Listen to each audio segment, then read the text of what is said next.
Okay, so we are up and running now with a whole new book, Bamidbar, exactly. And remember, these are considered to be separate books of Torah. We bind them all together for your convenience, but it is a separate book, which means that we will be dealing with new themes, new styles of encounters, and the first thing we have to get out of the way is organization. Right? As Jews, we are nothing if not organized, give or take. We tend to have a rather chaotic form of organization, a rather loose form of organization. That's not what we're going to see in Bamidbar. We're going to start off with something much more straightforward. And hopefully in these straightforward chapters, which many people sort of skip over, there's a reason why this is called the Book of Numbers, because it begins with a lot of numbers. We'll see that there's a lot that we can still glean for our own personal spiritual practice. So we're going to start at the beginning. We're only going to see the beginning of chapter 1, then we're going to see the beginning of chapter 2, and then we're going to do our commentary. So we're on page 769, the Book of Numbers, chapter 1, verse 1. Volunteer someone. Mary, thank you. On the first day of the second month, in the second year following the exodus from the land of Egypt, the Lord spoke to Moses in the wilderness of Sinai, in the tent of meeting, saying, "Take a census of the whole Israelite community, by the clans of its ancestral houses, listing the names, every male, head by head. You and Aaron shall record them by their groups, from the age of 20 years up, all those in Israel who are able to bear arms.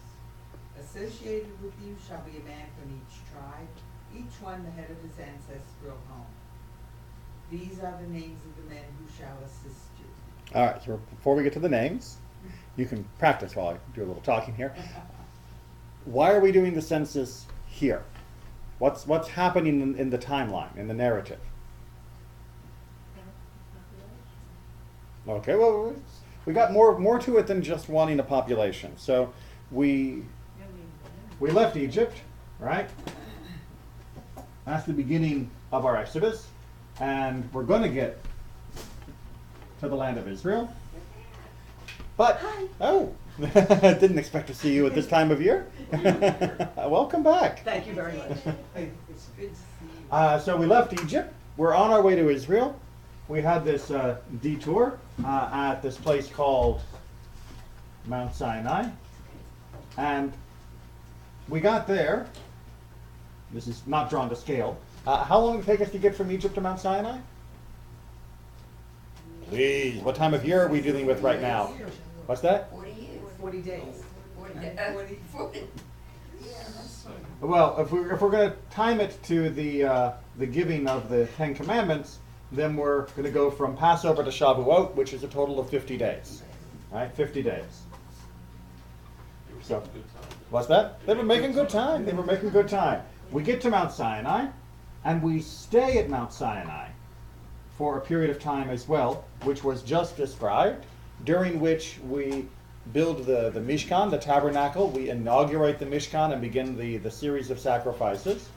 How long then are we at Mount Sinai? Approximately, based upon the very first verse that Miriam just read. How many? How long? If it's the second year of following the Exodus, that means we have been there 2 years, approximately, give or take 50 days, right? We're hanging out at Mount Sinai for 2 years. The whole book of Leviticus took place over 2 years. Not a lot was happening that made it into the narration. Not a lot that was happening in certain this day or this month kind of time markers. But we were there for 2 years. And now, what's the next step? Going to Israel. And what's going to happen when we get to Israel? We're going to have to have war. Exactly, right? So we've got our shield and our Oh. spear, right? That's spear and shield. And how long is it going to take us to get from Mount Sinai to Israel? 30. What's that? 38. Eh. Oh, That should only take half a year, 6 months or less. It took us 50 days to get from England, from And don't tell my wife I said that. To get from Egypt to Mount Sinai. Mount Sinai is approximately halfway in between. So if we were going to be generous, this should take maybe 2 to 3 months, right? 2 to 3 months. That's how long it should be.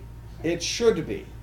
And so if it's only going to be a few months from now, then while we're here camped at Mount Sinai, we should be getting ready. We should be sharpening spears and getting the swords ready. We should be rallying the troops. And the first step to rallying the troops is to know how many you got. Because you have to take the census here so that you know how big your army is. That's why it says specifically the census is for the people of military age, those able to bear arms. Make sense? Good. The census makes sense. Of course, we know from having read the book before. Spoiler alert for those who are reading it for the first time. Turn off the YouTube now. It's not going to take 2 to 3 months to get to the land of Israel. It's going to take 40 years because we get a little bit scared and we have to wait for those people to die and the new generation to come along. So right now, right here, the focus is on getting the troops ready. And that's why we're doing the census. It's why we're going to list, I'm not going to make you read all the names. It's okay, Marion.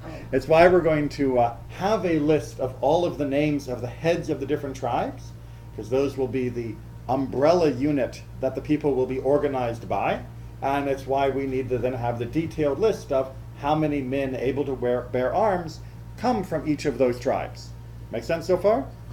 Okay. So God selected all these people as the representatives of These are the representatives of all the tribes. Whether or not they were divinely selected or whether or not they are simply divinely acknowledged as being the heads of the tribes is a subject for controversy on another day. But they are the heads of the tribes by someone's appointment. If we go to chapter 2, page 774.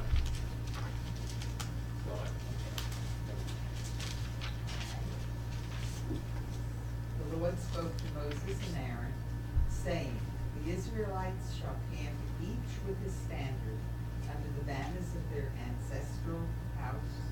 They shall camp around the tent of meeting at a distance.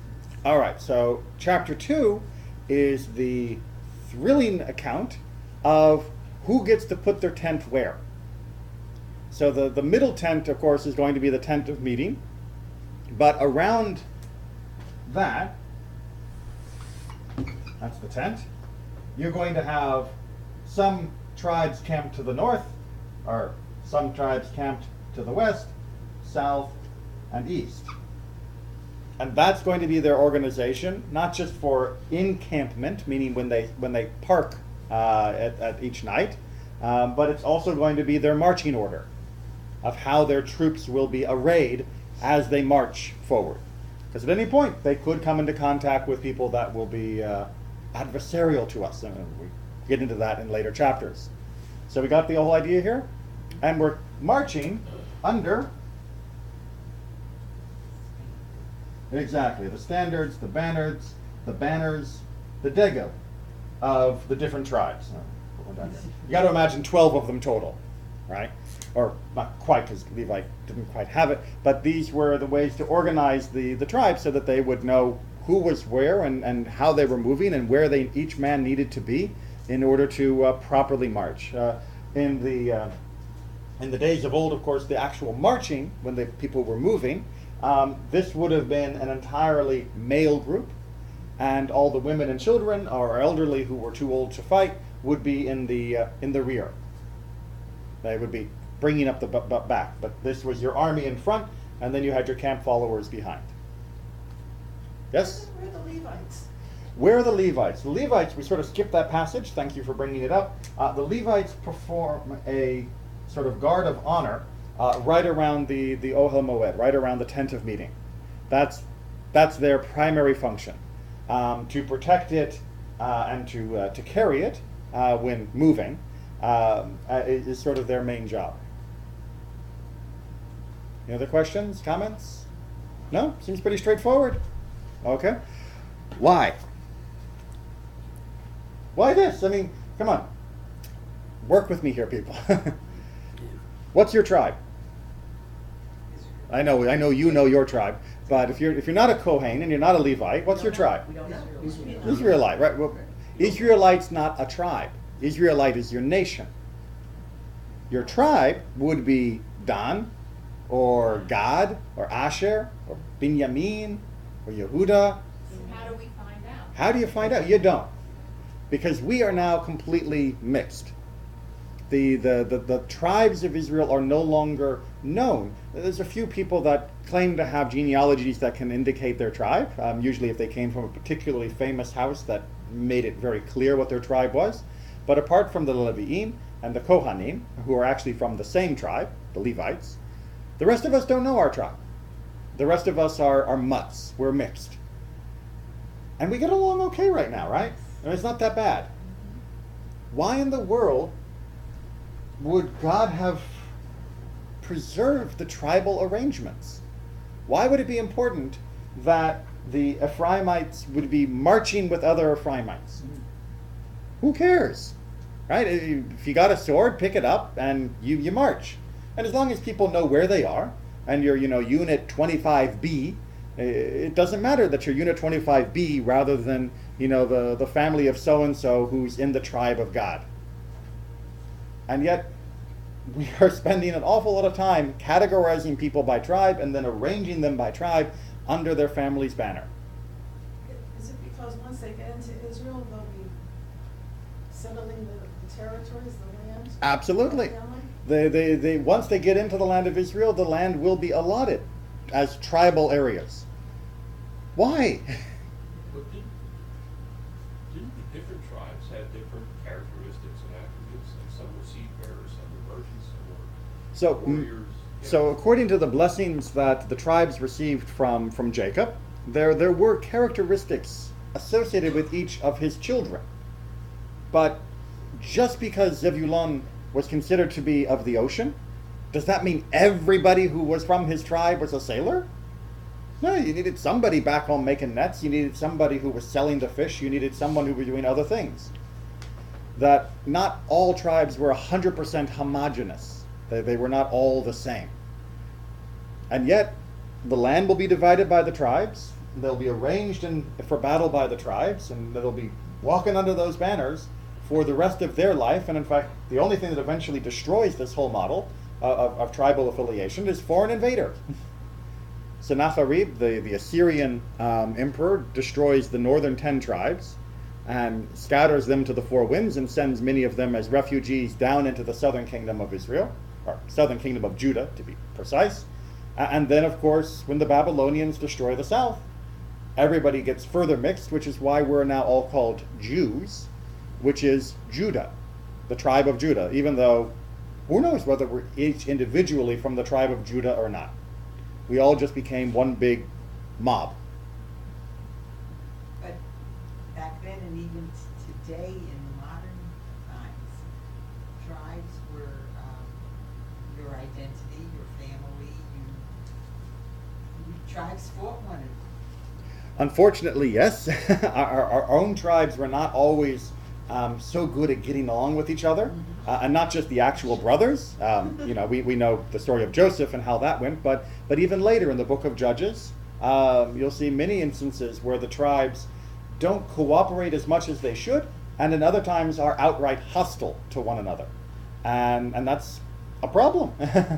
But that doesn't mean that God should enshrine it as being the natural order of our people.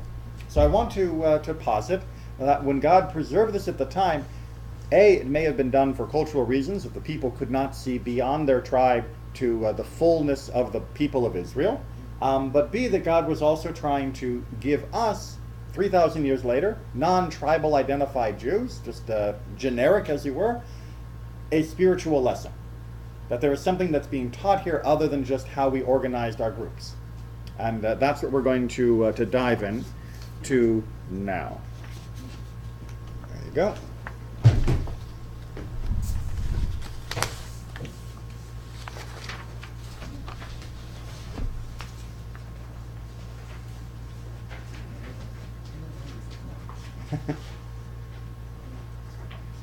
We've got competing sheets coming from both directions. Okay. All set. Good. Marion, do you want to continue to read for us? When Hakadosh Baruch Hu revealed himself upon Mount Sinai, 22,000 angels descended with him, and they were all arrayed under separate banners. All right, Midrash. God comes and reveals himself to the Jewish people. God reveals Torah at Mount Sinai. And the Midrash imagines that when God revealed God's self, that there was a parallel revelation of the angels. And how are the angels arrayed around God? Under their banners. All right, this is the angelic host A, this is the angelic host B, and each one of them has their own flag. Okay, so When Israel saw them so arrayed, they began to long for banners too, and said, "Oh, that we also could be arranged like them." God said to them, "How eager you are to be arranged by banners! I shall fulfill your desire." God immediately informed Israel by telling Moshe, "Go arrange them in camps by banners as they have desired." okay. Why? Why did the people want to be arranged by banners? Because here we don't have it as God forcing them to be arranged by banners. This isn't God's plan. According to the Midrash, this was the people's desire. Why would people want to be arranged by banners like this? Wait. Yeah. Like a neat idea. All right, so Essentially. one thing is it's impressive, right?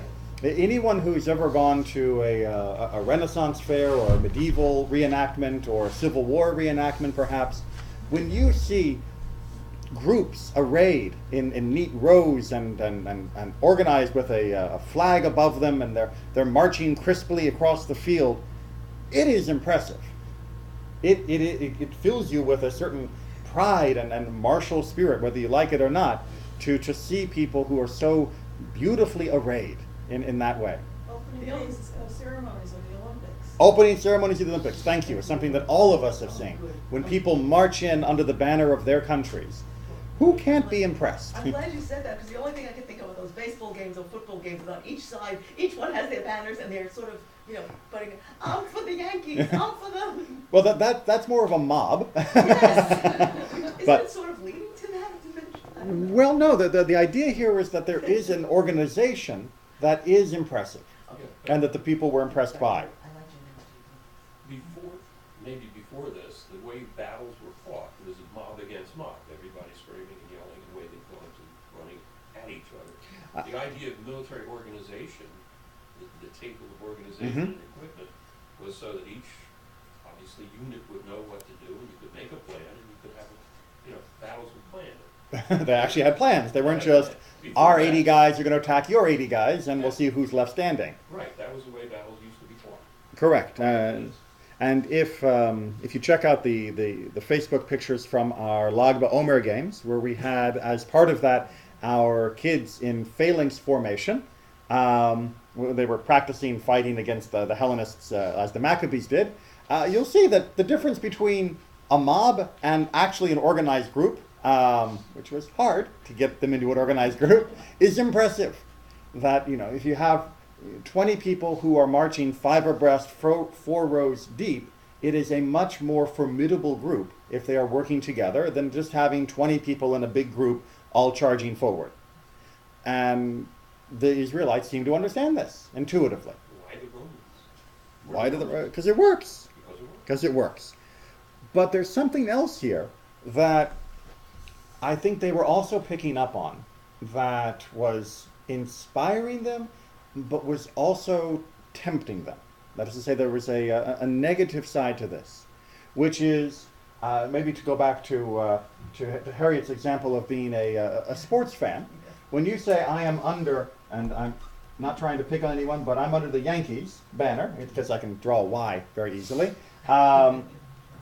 there is something about pride by association and of subsuming my own accomplishments in favor of my accomplishments or my sense of accomplishment being tied to those that hold the banner, the leaders that are marching in the front. Right? So I may not be much of a first baseman. I may not be able to hit a ball to save my life, but my team does, and therefore I am fulfilled. Does that make sense? And for the Israelites, there was a temptation, and there continues to be a temptation, to focus on others' achievements, in the spiritual realm in particular, as a substitute for our own. We look for the heavy hitters, right? We look for the Moseses. We look for the Aarons, the Miriams, the judges, the kings, the prophets. Those are our spiritual giants, you know, the Babe Ruths, as it were, of Torah. And we hold them up as idols rather than as aspiration. We hold them up as, look at what Moses was able to achieve.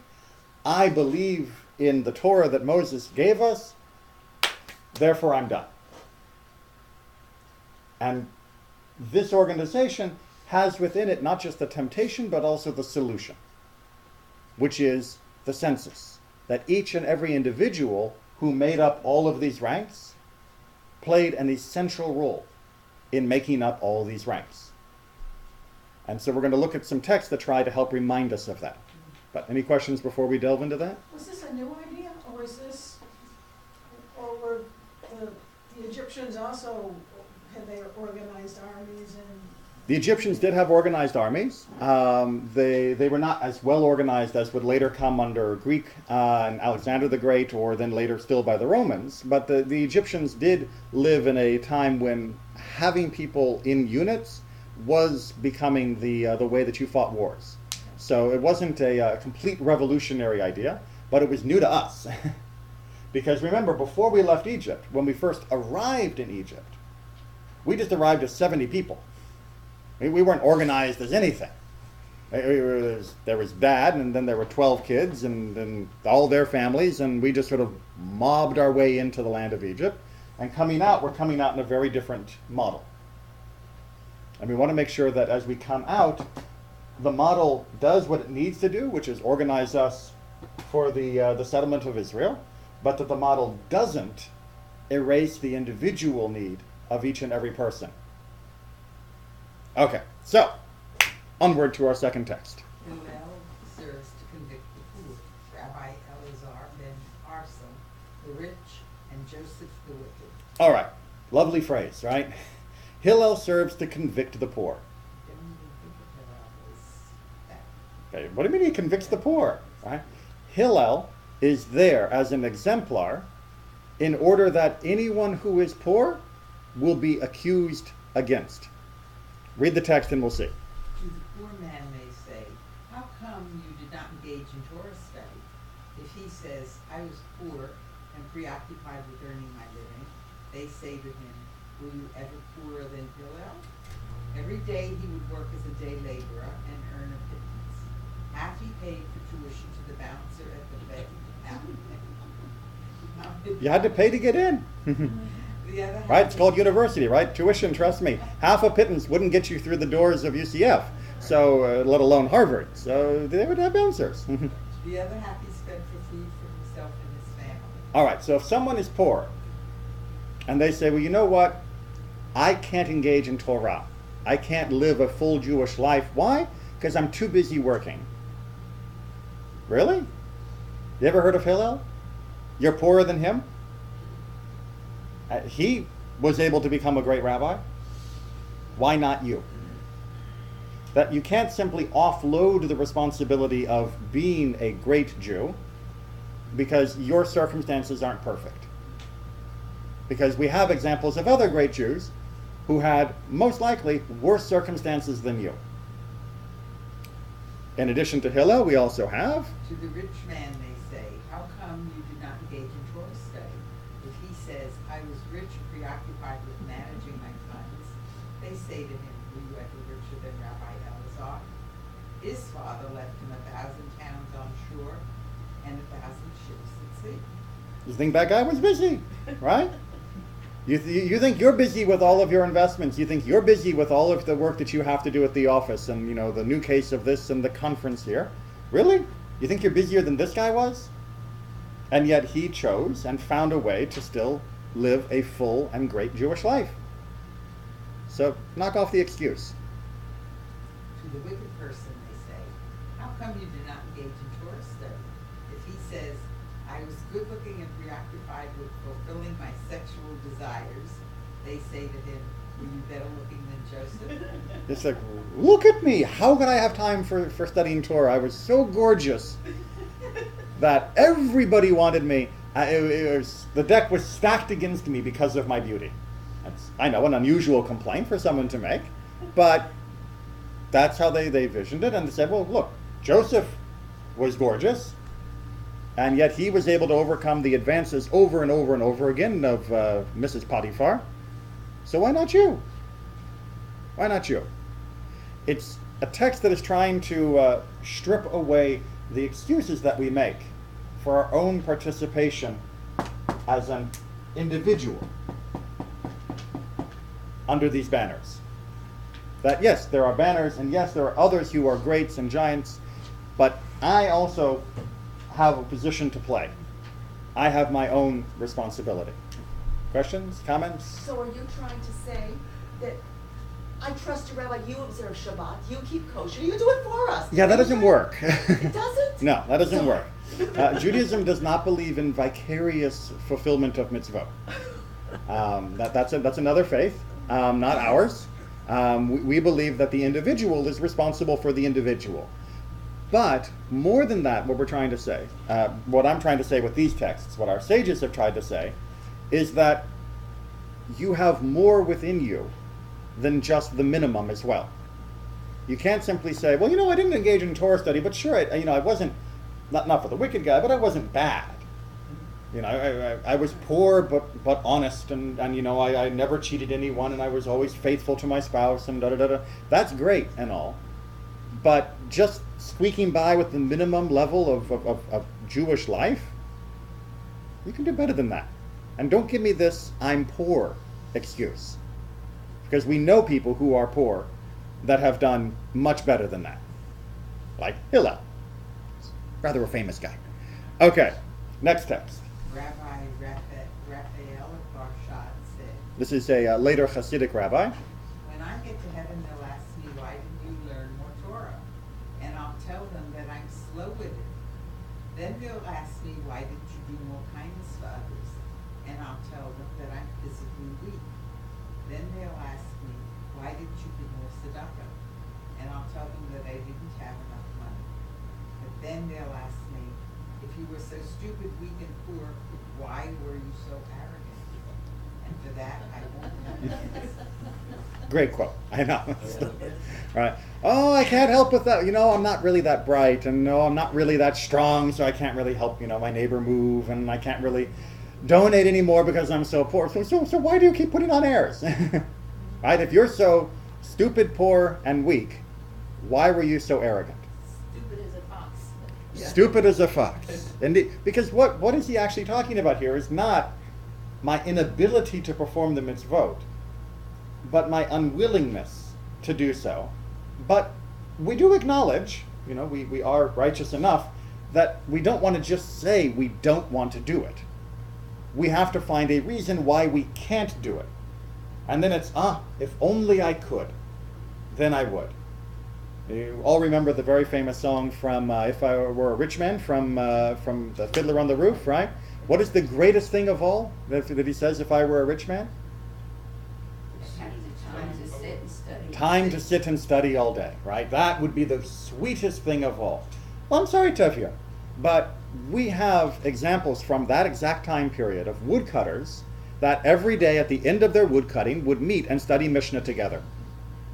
So yeah, they didn't get to sit all day, but just because you can't sit all day doesn't mean you sit none.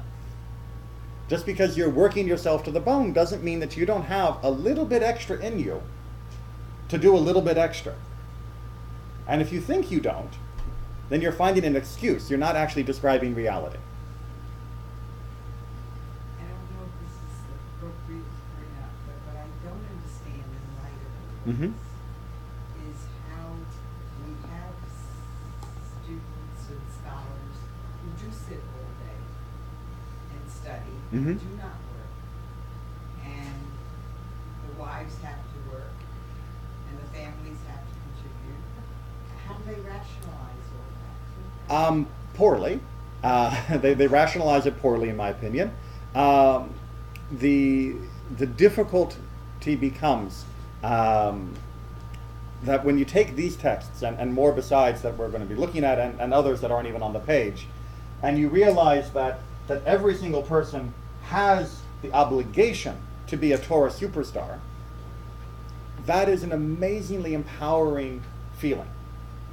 But when you realize that not everyone has the same opportunity to be a Torah superstar, unfortunately it's very easy to make the mental switch of, well, I would do better than them anyway, or my Torah is more important than theirs anyway, so it's best to concentrate their effort on me. And that's a problem, in my opinion. It's not a problem to desire to live the best and most magnificent Jewish life you can. It is a problem when you do that on the backs of others. And it's not too hard, because we've seen it happen not just with Judaism, but with any number of other social phenomena, for people to rationalize to themselves that their supremacy, their greatness, is worth the price others have to pay. You know, it's I will reach as high as your backs piled up will carry me, rather than I'll reach as high as I can carry me, or I'll reach as high as we can go up together. It's a problem, yes, but it is rooted in the right feeling. It's just misdirected once it gets into the real world. There's also such the concept of capacity and talent. I mean, some Torah scholars really are so good that it's warranted that the community support.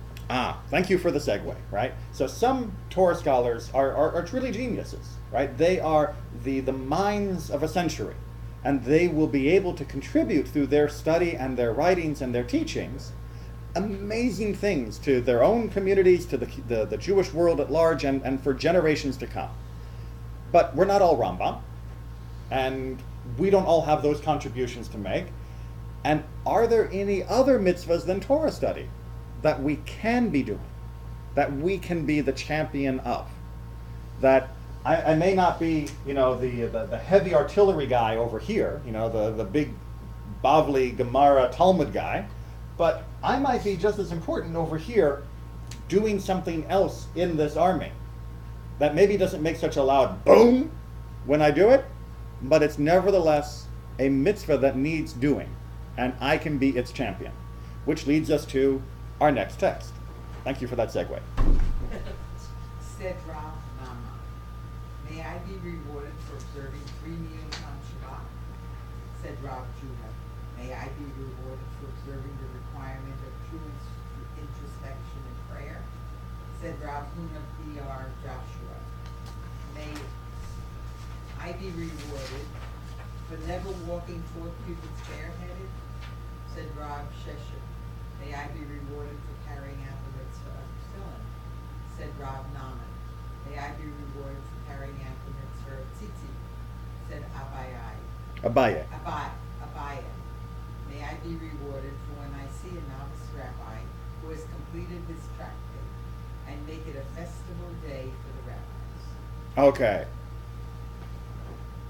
What are they talking about? What's this reward that they're hoping to receive? Little mitzvahs, things that they can do. For little mitzvahs, right? But these are great men. These are some of the greatest rabbis that ever lived throughout all of Jewish history. These are the machers. These are the top of the top, the cream of the cream. And they're saying, may I be rewarded. May my reward be, if I have to pick a reward that God's going to give me in the world to come, may it be for my fulfillment of Seudah Shlishi, having that 3rd meal on Shabbat. May it be because of tefillin, or proper introspection and prayer. Really? These guys need to pick one of those for their reward? Their reward should certainly be because they were amazing scholars and leaders of their community. Why are they going to pick one of these dinky things for a reward? Right? I mean, it's like if you were able to go to school on a football scholarship as the quarterback because you're the greatest high school quarterback that this world has ever seen, do you really want to go on a lesser scholarship for your ballet skills? No, you take the big reward for your greatness. So what must they be saying then? Isn't it about consistency too? Doing the mitzvah every day or every week? Consistency, doing it every day, and doing mitzvahs that look little, great, is great. That's what they're trying to teach by this list here. They could have said, may I receive the reward for all of my Torah study. And that's a pretty enormous reward in the case of these guys. But what they were trying to teach to the other people was you don't have to be the leader of an entire Torah generation in order to receive a great reward from God. All you have to do is perform a mitzvah in a great way, and you will receive the same reward. It's not scalable. Well, on that same note, these are things that you can attain and not impossible. You just have to put on a yarmulke. But you put it on with intent. Okay. You put it on with passion. You put it on with consistency. You put it on as a recognition, acknowledgement of God in your life. You do it with all of the fullness that when we say that I have been sanctified by God's commandments, all of that means, then you have achieved spiritual greatness. And you didn't have to publish the best-selling book on Torah. You didn't have to lead a shiur, a class that had 50,000 people in attendance. You didn't have to destroy hunger for 50 years for 50 million people. You can perform the greatest mitzvah ever in the privacy of your own home. And all those previous excuses, I was too poor, I was too rich, I was too busy, I was working hard, I was slow-witted, none of those actually apply, because any of these can be done. There's no excuse for not. And the reward for them is just as great. And the reward for them is just as great. We are really, really good at making excuses for ourselves. If you're saying, well, I don't want to be a hypocrite by only doing one mitzvah, so I do none. Or, I don't really think I'll have the time to devote to this committee or this social action program or whatnot. So why should I bother? If I don't have the time to follow through, then my little commitment, my little participation wouldn't be sufficient. That's wrong. That's wrong. When they did the census, they didn't say, who among you are the strong guys? They said, are you old enough to hold a sword and a spear or a shield? You're old enough? Good. Go stand in line. We're counting you. Now, you may not be the guy on the battlefield who's going to win the day because he defeated 10,000 enemies. But you being on the battlefield is what gets that other guy on the battlefield, and your achievement, your reward in the eyes of God, and presumably it should be in the eyes of the community, is every bit as great as the guy out there doing all the fancy, kung fu moves with his sword and spear. Unfortunately, we know the community doesn't value it like that. And so we need an awful lot of our tradition to remind us that God values it more correctly. Okay, a few more texts. And the Baal Shem Tov That was the founder of the Hasidic revolution. saw misfortune threatening his people. It was his custom to go into a certain part of the forest to meditate. There he would light a fire, say a special prayer, and the miracle would be accomplished and misfortune averted. Later, when his disciple, the celebrated Magid of Mitzrich, had occasion for the same reason to intercede with heaven, he would go to the same place in the forest and say, Master of the universe, listen. I do not know how to light the fire, but I am still able to say the prayer. Again, the miracle would be accomplished. Still later, Rabbi Moshe Leib of Sazal, in order to save his people once more, would go into the forest and say, I do not know how to light the fire. I do not know the prayer, but I know the place, and this must be sufficient. It was sufficient, and the miracle was accomplished. Then the Rabbi Israel of Rizin to overcome misfortune. Sitting in his armchair, his head in his hands, he spoke to God. I am unable to light the fire, and I do not know the prayer, and I cannot even find the place in the forest. All I can do is to tell the story, and this must be sufficient. And it was sufficient. All right, so the Baal Shem Tov one of the greatest spiritual people of all time, and I don't care what religion or walk of life you come from, it has to be understood and acknowledged. He had this pattern, right? He would go into the forest, he would light a fire, and he'd say a special prayer. But his students, and their students, and their students, and their students, they forgot about where the place was in the forest, or where the fire was, or how to do the special prayer. And each generation lost a little bit more of what the Baal Shem Tov had mastered, and then what his students had mastered, and so on. So rather than, as often happens, of an increase in ability and knowledge, there was a steady decline from the Baal Shem Tov through the next generations. Did it make a difference? Well, the intent was there by the individual cited in this case, and that was sufficient. It That wasn't. They cared enough Exactly. to make the attempt. They cared enough. It wasn't the magic spot in the forest that made it successful. It wasn't the magic way that he lit the fire that made his prayer successful, and it wasn't even the particular words that made his prayer successful. What made his prayer successful was his desire to connect to God and to bring help to his people. That was what did it. And if you don't have all of this, and all you've got left is the story of all of this, that can still be just as good as doing it if you retell the story with that same passion and that same desire, that same spirit. It's just as good. That doesn't mean we deliberately forget things. It doesn't mean if we know how to do things, we just talk about them rather than doing them. But it does mean that we should not feel that we are so distant from the generations of greatness of our people that we are as nothing in comparison, and therefore we should do nothing. Many people say, the Jewish people are constantly descending in greatness from the moment of Sinai. This is a Talmudic phrase. It gets argued against in the Talmud, but unfortunately many people forget the argument and only remember the original tale, that we are somehow reduced in greatness from that moment, that every successive generation from Sinai is getting a little bit weaker spiritually. And eventually you say, if we're so weak and we're so nothing, then why should I do anything?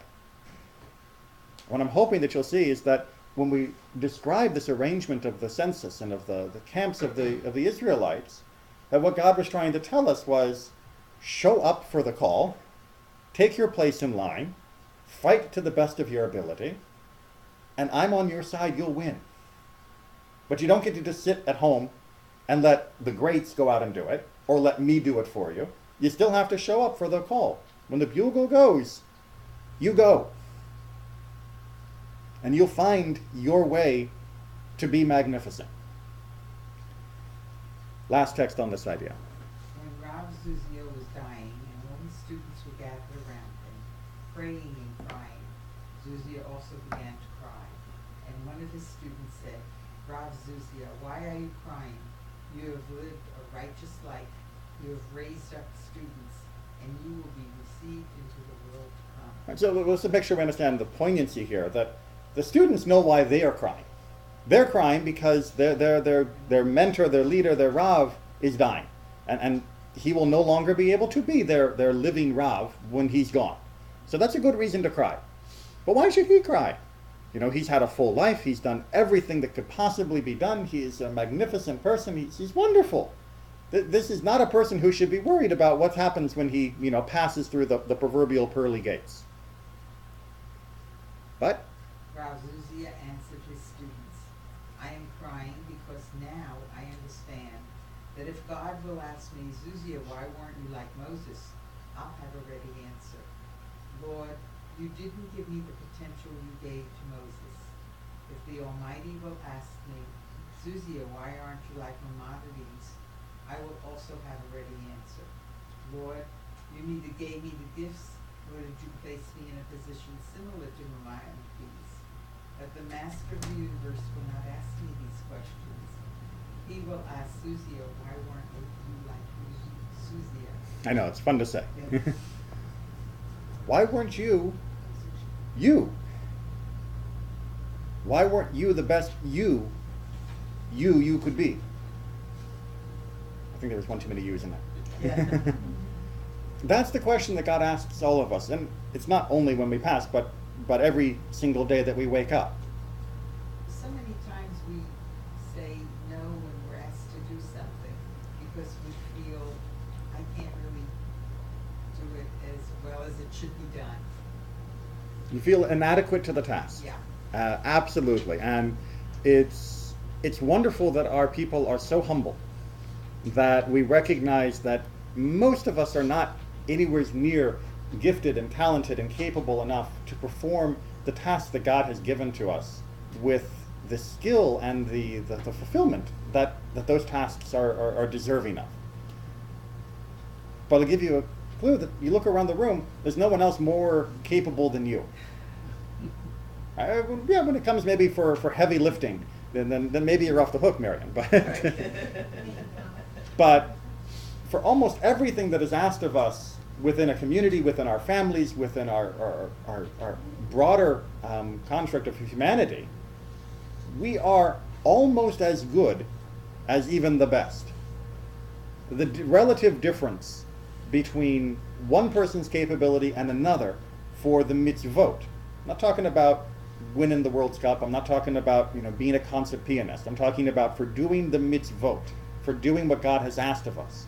The relative difference in ability for simply doing the mitzvot and doing them well is minute. It's like the difference between one person that's 5'10" and one person that's 6 foot. Yeah, the 6 foot person can reach a little bit higher into the back shelf.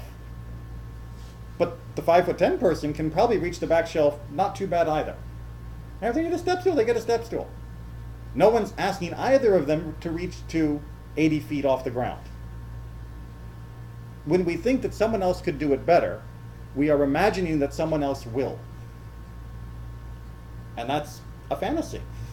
Because there's no one else who can live my life for me. There's no one else who can fulfill my mitzvot for me. If God has made it so that the mitzvah opportunity comes into my life, I do not have the right to say someone else can do it better than me, so I won't do what God has just given me an opportunity to do. If someone came to you and said, I've got a free trip for you to go to Israel, all expenses paid, and there's going to be a wonderful tour, and it's just going to be an amazing, life-changing experience. How many of us would say, well, you know what? I make you bet Frank would enjoy that more than me.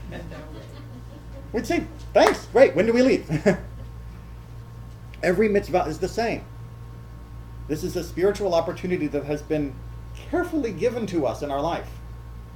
When we choose someone else to do it, with or without their consent, we are essentially giving up what was meant to be a gift for us. We just didn't recognize it. Now this is a free trip to paradise. All expenses paid.